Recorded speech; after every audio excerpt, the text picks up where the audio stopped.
Hi everyone, welcome to the 6th and final round for the Rapid, and sorry I didn't put it on yesterday, but I was feeling very tired, and I've been feeling pretty tired all today as well. Not good.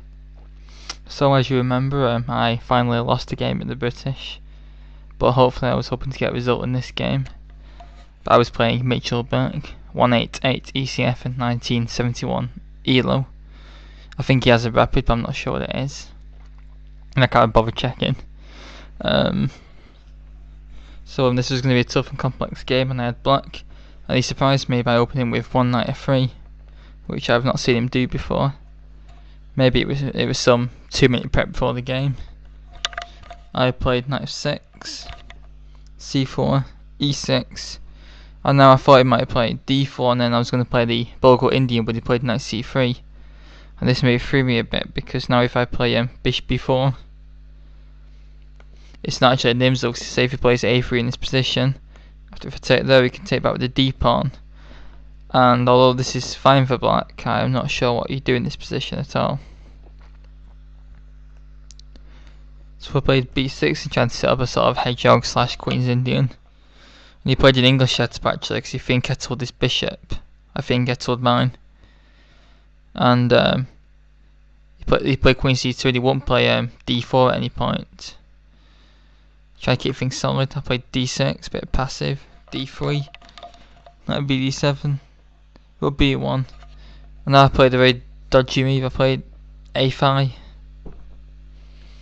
Now I'm not sure why I did this move actually, to be honest, because I can't stop B4 to get my knight to C5. Maybe I should have played C5 instead. Gain some space, and then maybe just play A6 and Rook C8, Queen C7, try and break with E5 or something. I played A5. He played A3 to stop him, and he try and get B4 in case my knight dares to come into C5. And I played D5. Again, I'm not really sure why I did that, but I was just playing random moves. C6, D5, and now I think I should definitely have stuck with the knight in this position. I was just a bit worried about the C5 pawn coming under fire on the open file.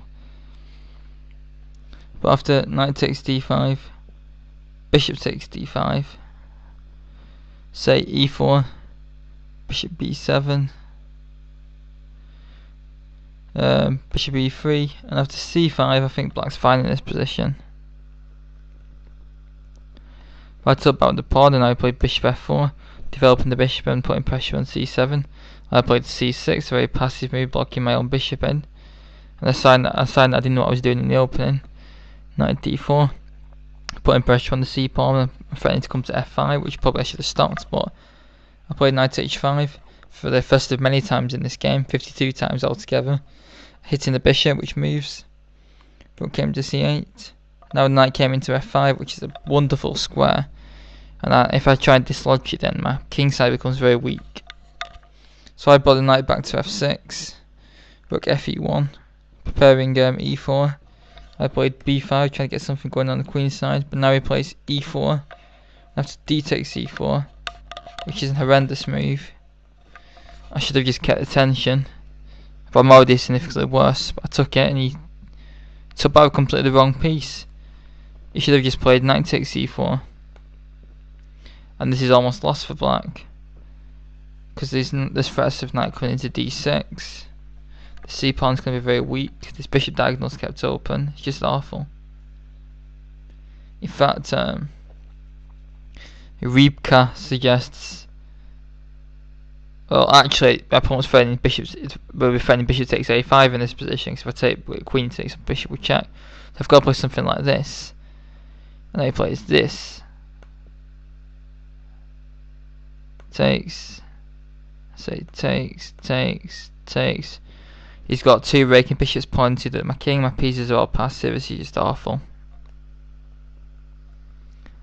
He played D takes C4, let me back into the game.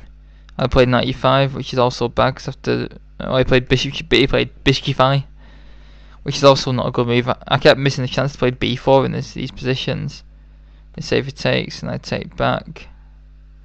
And same moves his knight to A4. I play something like bishop A6 with some interesting chances. I can get a piece to d3 actually. a6.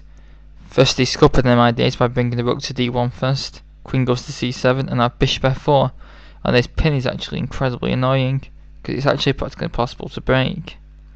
I'm very lucky he can't like win the knight by force. So I played knight h5, moving the knight again, and this is a blunder because he somehow missed knight takes b5 in this position, just winning the pawn and attacking the queen. And if I take here, then he takes, and if I move the rook, well, actually I can't move the rook anywhere to protect the bishop, so I've just lost the exchange as well. But he played bishop back to c1, so the bishop retreats again but goes to a different square. Rook cd8, which also means that means he can also play knight takes b5 in this position, which he missed again, and played queen e2. But he was playing rather fast. Now if the knight comes back to f6, I'm now rolling slightly worse again. And his best move was to play f4, gaining space and driving my knight away, and say it comes here. Not sure why it'd come there, because what if h3? Oh, I've got this check I have. So after knight eg4, but after bishop f3. So check, king g2, knight f2.